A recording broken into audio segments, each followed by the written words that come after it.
I joined Just Roseline and saw an opportunity for me to be a part of something that could promote a positive image for gay black men.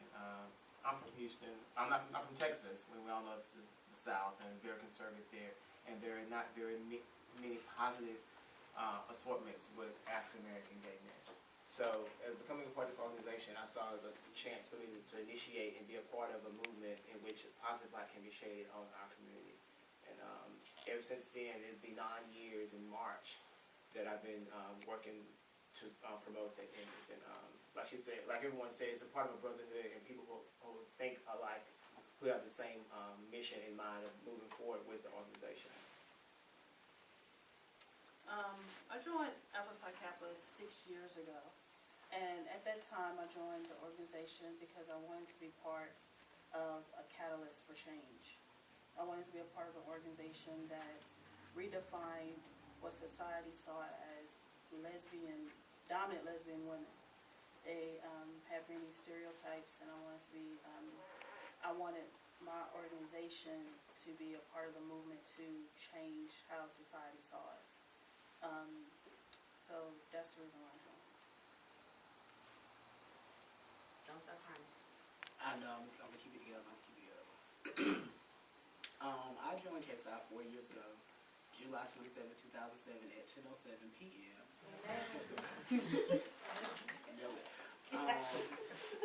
I joined KSI because at the time I was younger. I was in the ballroom scene. I was a house kid, but that scene was not conducive to what I was trying to do. I was in school at the time, was at State University.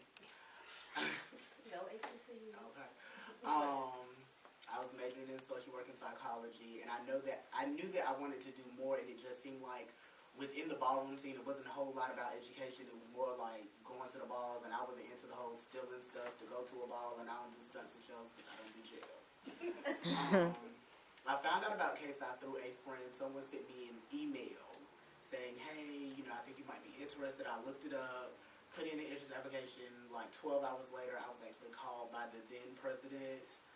2 days later, another member came to school to meet me. So I felt like they were trying to get to know me. And it was a while before I actually pledged. It was like in 2006 that I put in my interest application, but I was going through some family things at the time, so I didn't pledge it until summer of 2007. It was that thing where, like, you meet somebody for the first time, like, okay, I met Kapinda, I met Dasheen, and we clicked immediately.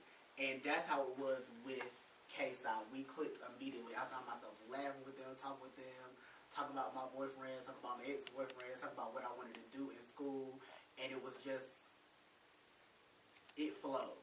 There was a cohesion, so I joined. I hit the ground running, as they say. I immediately took a chapter position. I then became Supreme Editor-in-Chief of KSI. I have been Regional Director. I have held a number of positions because I love what we stand for and I love what we do. Not only just KSI, I love the whole LGBT Greek letter movement. I love what we on this panel stand for in showing the world a totally different place to black gay people. We're not just about the sunset shows. We're not just about sleeping around. We're not just about spreading diseases. We're about education. We're about advancing this community. And that's just what I love about KSI. So that's what I joined. Okay, well, I joined Phi Nu 5 years ago. And during that time, I was in a relationship with a young woman, a little older than myself. But, hush, listen, okay, so in this relationship, nobody knew. Nobody knew about what I was going through. And because I come from a very Southern Baptist, deep-rooted family, my uncles, aunts, grandparents, all preachers and pastors and things, I had no one I could turn to.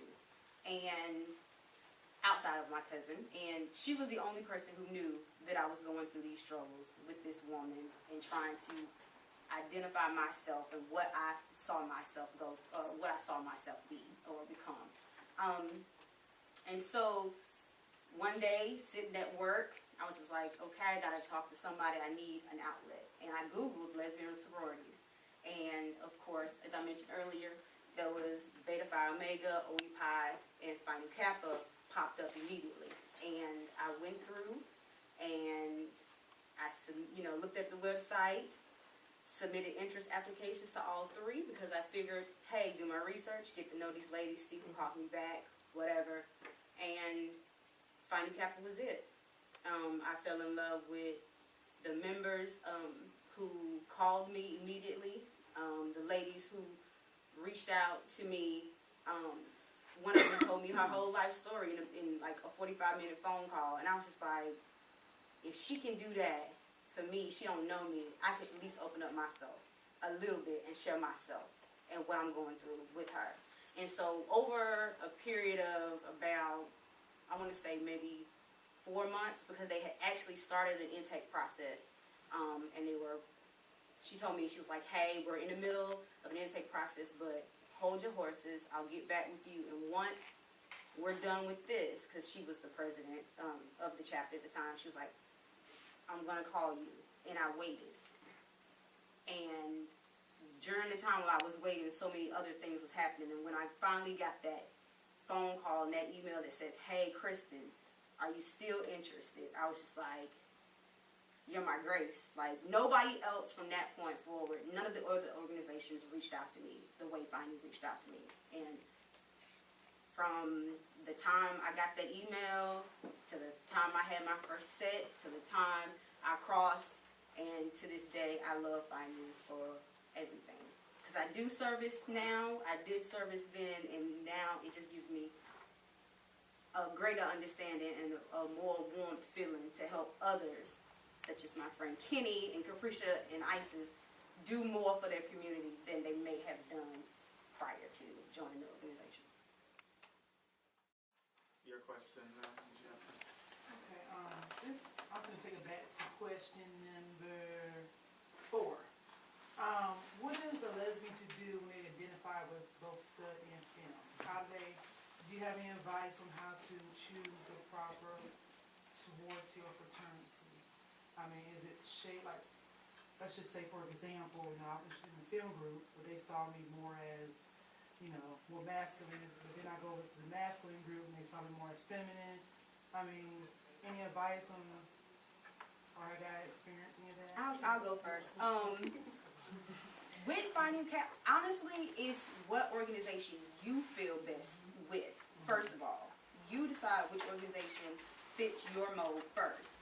And for Phi Nu Kappa, we have aggressive lesbian women who identify as feminine, who on the streets, if she put on her Timbs and her baggy jeans and a hoodie, you would think she was a stud. And my LS is one.